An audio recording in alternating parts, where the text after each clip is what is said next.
Shabbat Shalom, Chag Sameach. Rabbi Bob Elper tells a story of a certain pastor who had a young child named Christopher. And this pastor and this young child named Christopher happened to live next door to a Jewish family. Young Christopher, who's got many siblings, but young Christopher happened to be friends with the Jewish kid next door. And so sure enough, young Christopher gets invited to come over for Passover Seder. And he comes home late at night, and his father, the pastor, says, "Tell me, how was the Seder?" And young Christopher says, "The Seder was amazing. I learned everything there was to learn. I learned about the Exodus from Egypt, and I learned about Elijah the prophet, and I learned about the plagues." Okay. And the pastor listens for a few minutes about all the things his young son learned at the Passover Seder. And he says to his son, "All right, go upstairs, tell your siblings it's time to start getting ready for bed. I'll be up in a few minutes to tuck you in." Sure enough, all the siblings go upstairs. They start getting ready for bed. The pastor comes back upstairs, and he sees a note taped to young Christopher's door. What does the note say? "Dear angel of death, my big sister sleeps across the hall."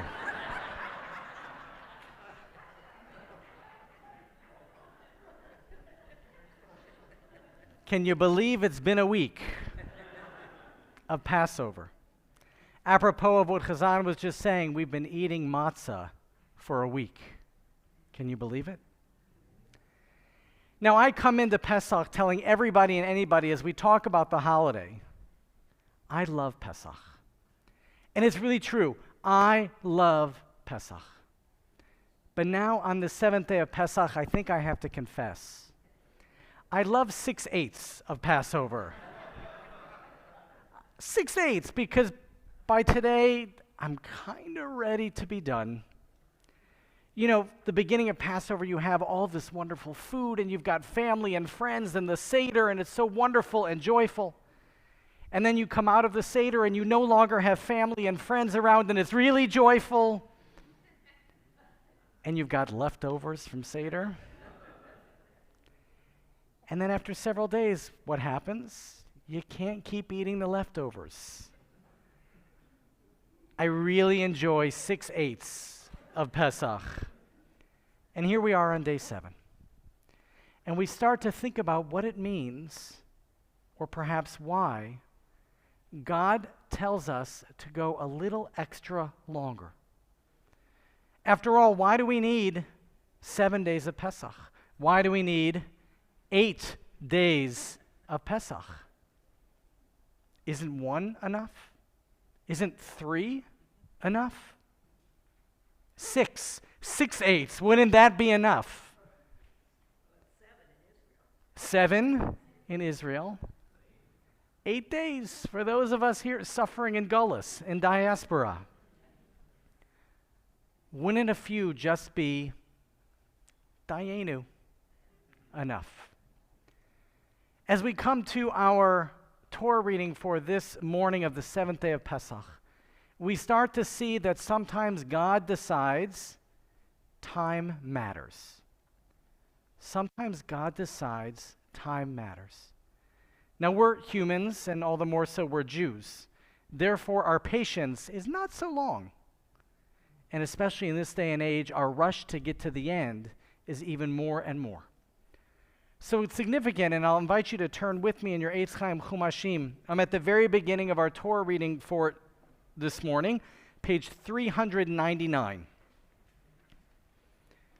Page 399, the Torah says, "Now when Pharaoh let the people go, God did not lead them by the way of the land of the Philistines, although it was nearer.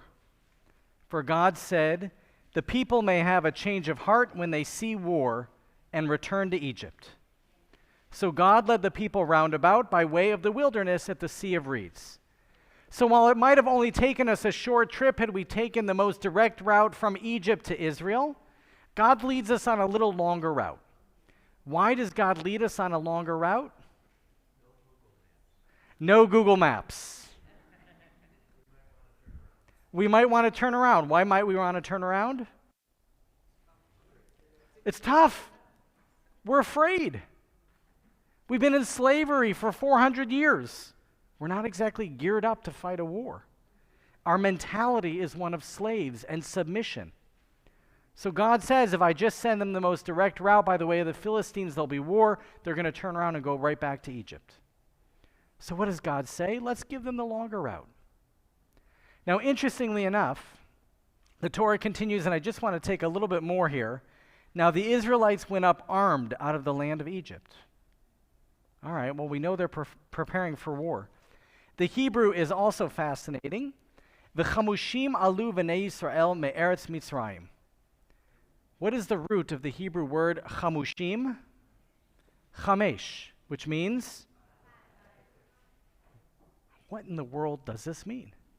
How do we get from chamushim alu v'nei Yisrael to the Israelites went up armed out of the land of Egypt?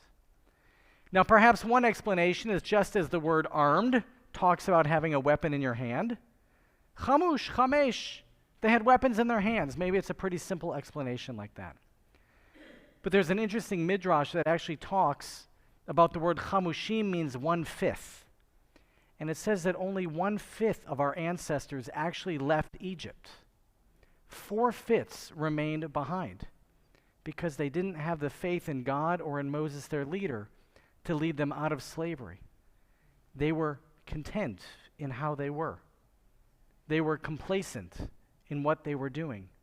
And so 80%, 4/5 remained in slavery, while only 1/5 actually came out of Egypt and made it to the Promised Land, or at least began the direction to the Promised Land.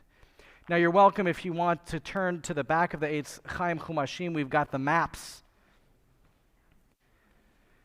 If you turn to page 1512, and then in the brilliance of this Chumash, you turn to page 1512, and then you go 2 more pages. But that's not page 1514. It's just 2 pages after 1512. You'll see this map of the Middle East here and the speculated routes that our ancestors took from Egypt. You'll see Goshen, where our ancestors dwelled in quadrant R2. And you'll see in red the possible routes. They could have just taken the route along the southern Mediterranean right into Tel Aviv. That's the way, the land of the Philistines, but I hear Gaza's not so nice this time of year, so God led us a little longer route. So we see that sometimes God leads us on longer routes as a matter of blessing, as a matter of education, as a matter of giving us the time to become the best version of ourselves that we can be. And we'll know, because we know our Torah, that even though we could have made it to the Promised Land pretty quick after a couple of months, what we see is that our ancestors continued to lack faith in God, so we know the sin of the spies, and ultimately God decides it's going to require 40 years to get to the Promised Land. Sometimes time is a reward, and sometimes time is a punishment. And I can't help but think that that 8th day of Passover that we're going to have tomorrow might even be a little bit of a punishment. Because here we are with the opportunity to choose to live in the land of Israel, and for various reasons we're here. And maybe part of the tax for choosing to live outside the land of Israel is another 24 hours of matzah. Right? Maybe that's what it's all about. But maybe this 7th day of Pesach, and really all the days since Seder, are a blessing. And a reminder that if you keep investing the time and the energy and the focus, then the reward can still come. I think that is in many ways the nature of our system of mitzvot. You know, you eat matzah once, what have you learned? How have you changed? You wrapped tefillin once, what have you learned? How have you changed? Our mitzvot are about doing them over and over again. Because as we all know about human nature, it's that repetition, It's investing the time and energy that really leads to change. I came across this week in the Talmud a beautiful story from Masechet Eruvin that tells the story of a man who was on a particular journey and he got a little lost and came to a fork in the road. And he said to a young child that happened to be right there, "Do I go left or do I go right?" And the young child said to the man, "Well, if you go left, you have a short route that's really long. And if you go to the right, you have a long route that's really short." Judah's got it figured out. So the man, being a typical man, not listening to the entire sentence that was uttered, said, "Okay, I'll take the short route." And he goes that direction, and after a little bit beyond what he can see just off in the distance, he comes to see a forest of thistles and thorns, of bushes and trees that he can't traverse. Now, he can see the city off in the distance. He can see his destination. But even though it was a short route, he can't quite get there. So he has to double all the way back. And sure enough, the young child is sitting there, and the man berates the kid. He says, "You said this was the short route." The kid said, "I said this was the short route that takes a long time because you just had to double back, and now you got to go the other way, which is the long route, but it'll ultimately get you to reach your destination." And an interesting conclusion to the story here in the Talmud, the older man apologizes to the kid and says, "You're right, I wasn't listening all the way. I should have paid more attention." Sometimes the longer route is the one we need to take to get to our destination. So here we are now on the 7th day of Pesach, a week of eating matzah, a week of avoiding some of our favorite foods. And for those of us living in diaspora, we don't just have another 12 hours left to go. We got 36 more hours before we can finally get to what I lovingly call Yom Pizza. So what's the meaning? Here we are 1 week after Seder, and I'll ask you the question. A week ago, you opened the door and you proclaimed, "Let all who are hungry come and eat."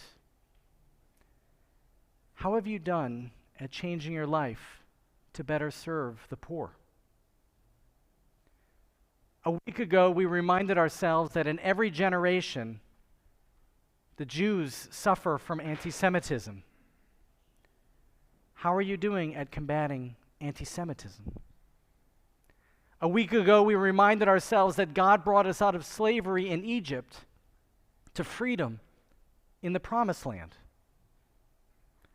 After a week of eating matzah and reminding ourselves, have you done any more to support Israel? Or maybe after a week of eating matzah, have you done any more to honor and to celebrate freedom, to work for freedom, to labor for freedom, to fight for freedom? And a week ago at Seder night, we drank at least 4 cups of wine, and we sang Hallel in gratitude to God for miracles large and small. A week later, after a lot more cups of wine and a lot of matzah, are you living a more grateful life than you were before?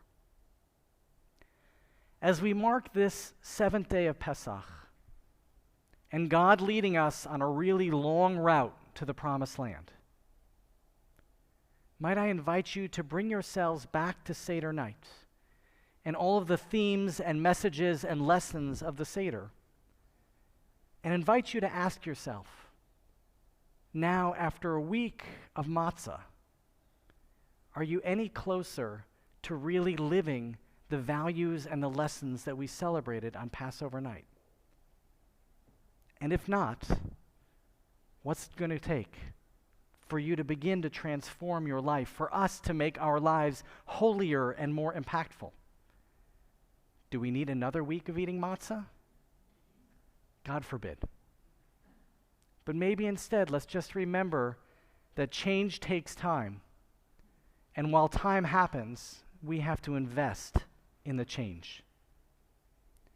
So as you continue eating matzah today and into tomorrow, allow me to encourage you gently to use that matzah as a reminder of the holiness and transformation that we're supposed to achieve during Passover and beyond.